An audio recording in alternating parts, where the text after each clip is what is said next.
Hola, et presentes al nivell C2 de valencià i quan fas exàmens de convocatòries anteriors per comprovar com portes la preparació, sempre tens dubtes a l'hora de respondre o bé no saps el perquè de les respostes?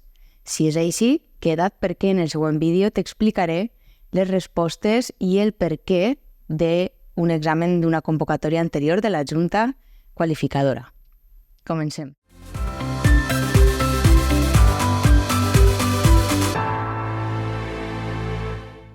Bé, abans de tot, he de dir-te que perquè entengues correctament les explicacions cal que hagis estudiat prèviament tota la teoria que s'exigís en el nivell del C2.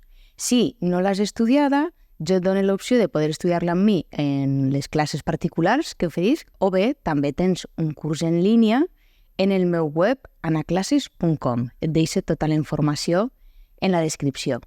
Però, si ja tens tota la teoria assolida, comencem amb l'examen. L'examen que ara corregirem és el d'octubre de l'any 2023 i el primer text que trobem és el de la bellesa no humana. Bé, comencem així amb la pregunta número 6, que és una pregunta de lèxic, ja que trobem una paraula que està escrita en llatí i així en les tres opcions veiem que estan escrites en cursiva. Doncs bé, l'opció correcta és l'opció C.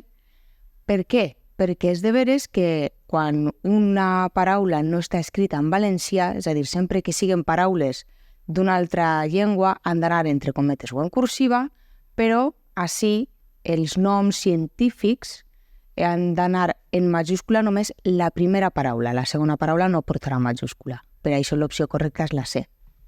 La pregunta número 7, l'opció correcta és la A, lluentons. Lluentons és una pregunta de lèxic i és el que en castellà diem les lentejuelas. Bé. La pregunta número 8, l'opció correcta és la B, plomissons.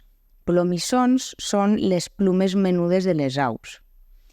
Ja que, si veiem el context, és la que millor queda, ja que plomalls seria el conjunt de totes les plomes d'un au, el que seria en castellà el plumaje, i l'opció A, plomalles, no té res a veure, és a dir, és un article per a la pesca. La pregunta número 9, l'opció correcta és la C, que sense accent, ja que així és una pregunta de relatiu. Per què és la C? Doncs si vas al text, veuràs que posa la pressió selectiva ha impulsat. Molt bé. Ahir hem de mirar quina és la funció de l'oració. És una oració en què simplement volen afegir més informació. Aleshores, quan volem afegir més informació, el que hem d'usar és un relatiu àton, és a dir, un què sense accent. Bé, la pregunta número 10, l'opció correcta és la A, aviaris. És de veres que és una pregunta de lèxic i és un lèxic molt concret, aleshores és una d'aquestes preguntes complicades d'encertar. La pregunta número 11, l'opció correcta és la B, que sense accent. Per què és que? Així, una de les tres opcions, una ja la podem eliminar, ja que gramaticalment és incorrecta, que és la A. Bé, doncs podem tindre el dubte entre la B i la C. Si tens dubte de si és un relatiu tònic, de què, així vas al text i comproves, a veure, perquè així posa. Davant de les femelles per convèncer-les de què s'aparellen. Molt bé, eixe de què seria un sinònim de la qual o del qual. Ahir si poses un del qual o un de la qual no té sentit. Aleshores, és simplement que necessitem un què, un relatiu àton, per afegir més informació. La pregunta número 12, l'opció correcta és la C, junt amb. Junt i juntament sempre van amb la preposició amb. No mai van amb la preposició, això seria un castellanisme. La pregunta número 13, l'opció correcta és la C, posseïdors, ja que posseïdors és un substantiu que ve del verb posseir i els verbs de la tercera conjugació incoatius, que el lexema dels quals acaba En vocal ja saps que a l'hora de conjugar-los i també els substantius que van derivats d'aquest verb porten dièresi. Molt bé, la pregunta número 14, l'opció correcta és la B, és una pregunta de lèxic, espargir. Espargir seria un sinònim d'escampar. Si llegis el context, veuràs que és la que més s'adapta, ja que estossegar significa tossir i difuminar, doncs, no té cabuda. La pregunta número 15, l'opció correcta és la A, així mateix, ja que és una pregunta de connectors i si mires el text, la funció que necessita el text és un connector per a afegir informació. I dels tres que ens ofereixen, l'únic que té aquesta funció és així mateix, ja que contràriament seria per a contraposar i fet és un connector de finalitzat. Passem a la pregunta número 16. L'opció correcta és la B, i és una pregunta de pronoms febles.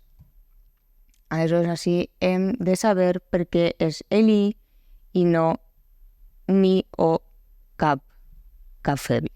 Si vas al text, posa que les aus i els mamífers van començar a competir per l'accés i van desenvolupar ales, llengües i encèfals. Molt bé. Van començar a competir. És de veres que tu pots pensar que ahir darrere del verb ja tenim una informació introduïda per una preposició. Per l'accés. Molt bé, perquè van competir per l'accés, no?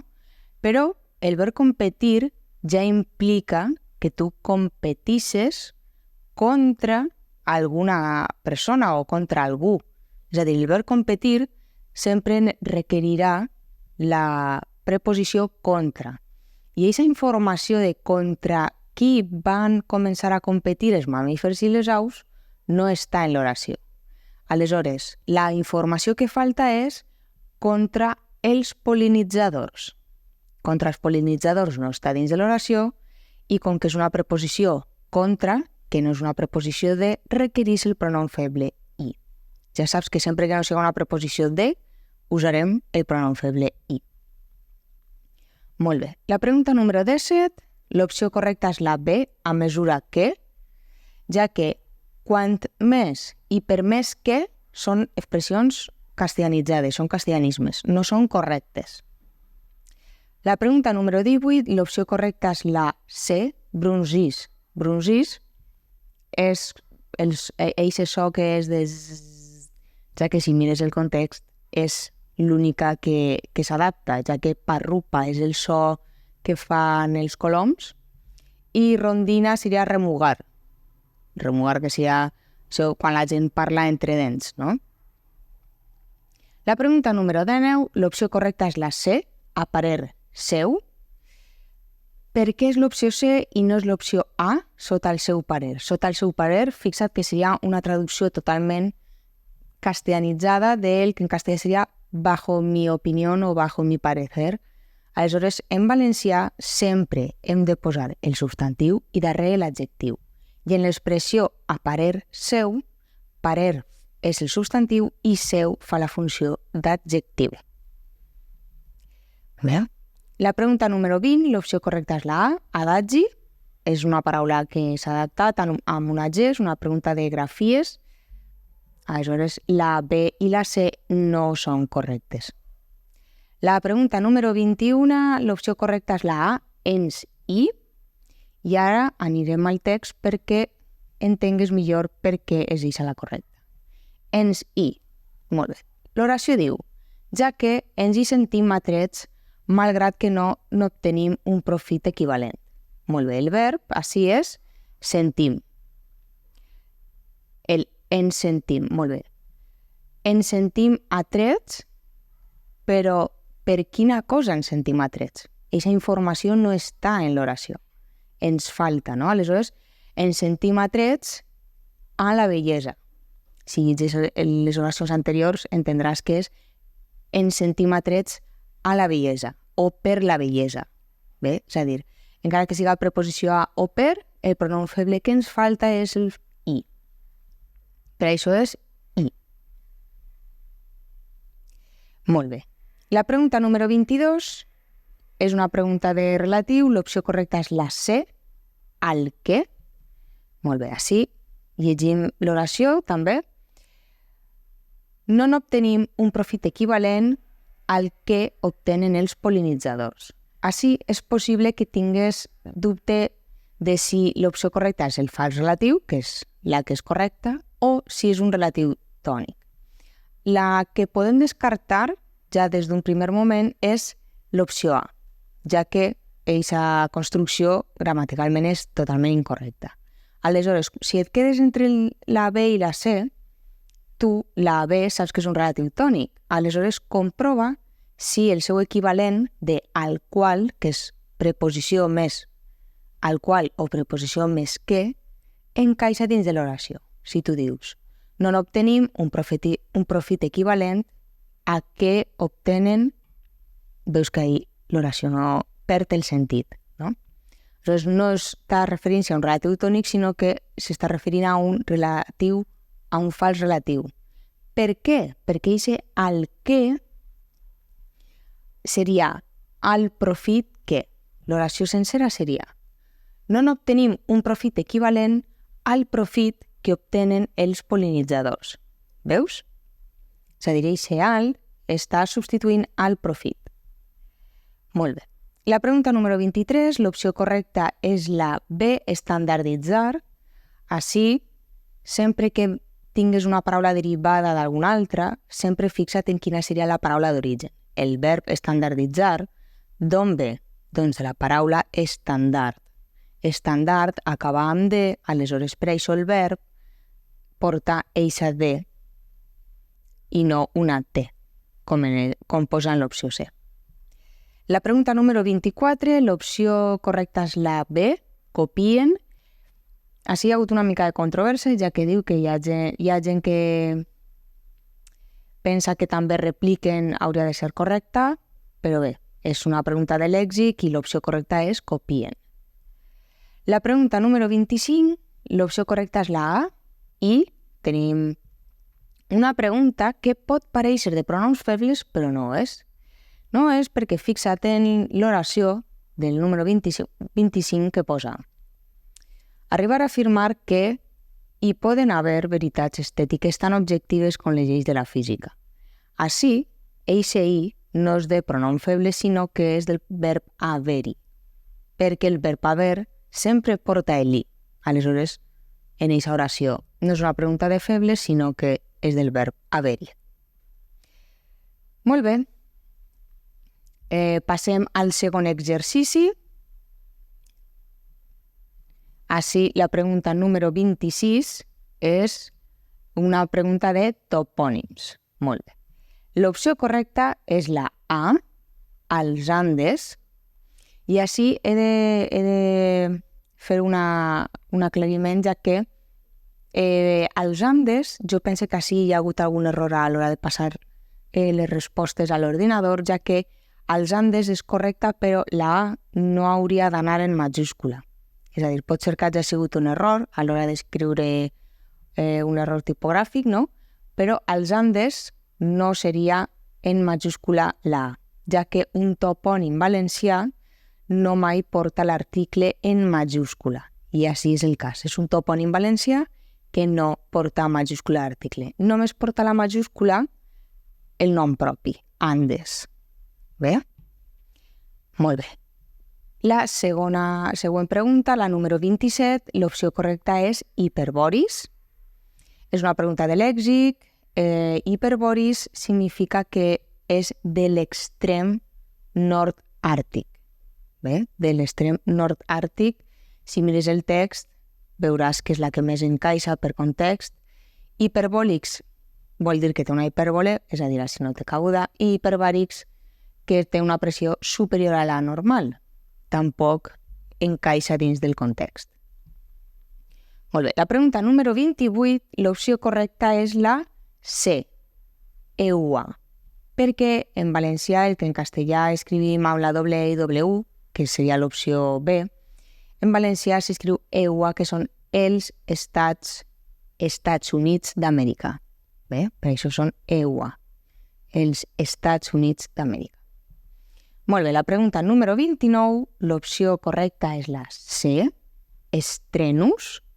Estrenus és una pregunta de lèxic i és correcta perquè estrenus significa coratjosos, intrèpids, i ja que estan parlant d'un text de gent que ha fet moltes expedicions i que ha arriscat fins i tot la seva vida, és la que millor encaixa. Pusil·lànime seria totalment el contrari, una persona dèbil, i esquallosos serien covards, és a dir, serien com antònims de la que és la correcta. La pregunta número 30, l'opció correcta és reflectida, ja que ve del verb reflectir, i reflexada i reflectada no serien correctes. La pregunta número 31 és una pregunta de grafies, bisons, ja que bisons només porta una S, i les altres serien incorrectes, a més la A també han afegit ahí una T que no seria correcta. La pregunta número 32 és una pregunta de les regles d'accentuació, és a dir, cérvols porta l'accent tancat perquè és una de les excepcions de les paraules planes que acaben en ol. No? Si la norma general diu que porten accent obert, cérvol i cérvols, tant el singular com el plural, són una excepció. Aleshores és una pregunta de regles d'accentuació. La pregunta número 33, l'opció correcta, és la C, en efecte. En efecte, és una pregunta de connectors i així l'objectiu del text és afegir una afirmació, afirmar ja el que està contant en el text. Per tant, l'únic dels tres que afirma és en efecte, ja que tanmateix i no obstant això són connectors de contraposició. La pregunta número 34, l'opció correcta és Bellmont amb majúscula, ja que és un nom propi i ha de portar majúscula tant la primera com la segona. És un nom propi i està establert així. La pregunta número 35, l'opció correcta és la A, els. És una pregunta de pronoms febles, així si vas al text, lliges l'oració que posa. L'abundància relaxa els costums i aboca marginats a emigrar per rejovenir, tal. Molt bé, per què és els i no als? Bé, sempre és una pregunta que sol aparèixer i sempre genera dubte. És els perquè si al verb aboca, que és el verb de l'oració, preguntem què, per trobar el complement directe, preguntem què aboca? La resposta és els marginats. Aleshores, què aboca? Els marginats. A seria incorrecta. Bé, A seria un complement indirecte i en aquest cas no és un complement indirecte, sinó un complement directe determinat. Per això és els. La pregunta número 36, l'opció correcta és la B, l'esguard. És una pregunta de lèxic, que és la que millor encaixa dins del context. L'esguard seria com la mirada, no? La número 37, l'opció correcta és la A, espoliadors. Espoliadors seria com un sinònim de desposseir, bé, i la B i la C no existeixen, no són correctes en cap context. La pregunta número 38, l'opció correcta és la A, en tot cas, ja que així tornem a tindre una altra pregunta de connectors i quina és la funció que necessitem? Afirmar, afegir més informació. Dels tres és l'únic que té eixa funció, ja que per contra i no gens menys són també connectors de contraposició. Després, en la pregunta número 39, l'opció correcta és la C, de New York Times, en cursiva. És a dir, quan són títols de revistes, de llibres o d'alguna obra, alguna novel·la, ha d'anar sempre en cursiva o entre cometes. L'opció no seria correcta perquè porta cometes i cursiva, és a dir, les dues coses no. O l'una o l'altra, però les dues a la vegada no. La pregunta número 40, l'opció correcta és la B, fer front a, ja que fer front a significa resistir a alguna cosa.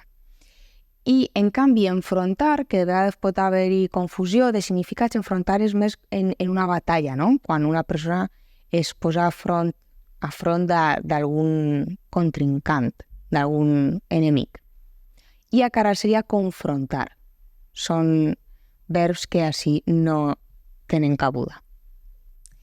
Bé, en la pregunta número 41, l'opció correcta és la A, crac, amb C. És una paraula de lèxic, però que un poc per deducció podem saber, ja que fixa't que la B i la C estan escrites amb una K.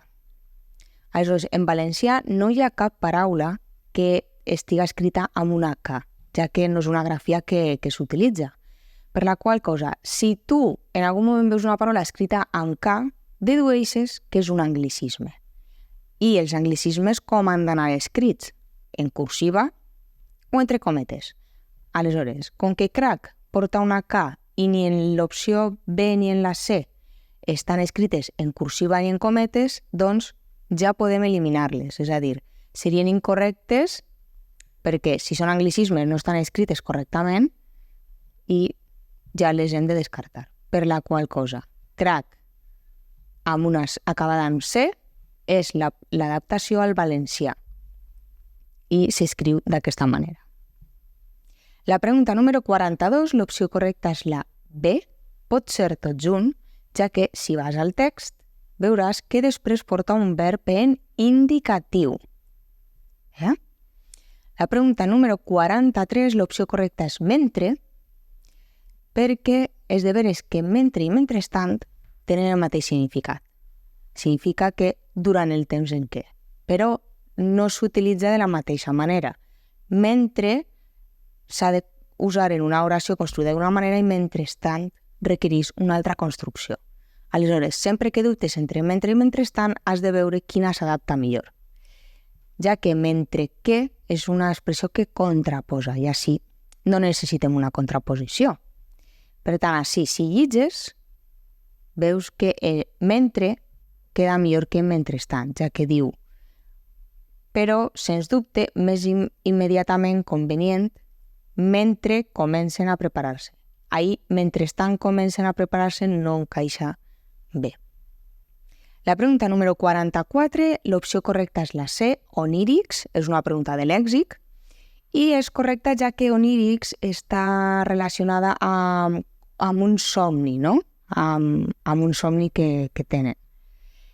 Panegírics seria com un sermó, un discurs, així no tindria cabuda, i empírics és que està basat en l'observació, però així no és la paraula que necessitem. I la pregunta 45, l'opció correcta és la C, és statu quo, és una paraula d'una altra llengua, les tres porten cursiva, però així el que fa que siga la correcta és que comença per una S i statu no acaba amb S. És una paraula complicada, ja que si no sabem com és aquesta expressió en llatí, no es poden tindre dubtes, però statu quo s'escriu d'aquesta manera. Doncs bé, espero que t'hagin quedat clares totes les respostes, que hagis entès els perquès de totes les respostes, i bé, moltes gràcies per quedar-te fins al final i ens veiem en el pròxim vídeo. Adeu, adeu!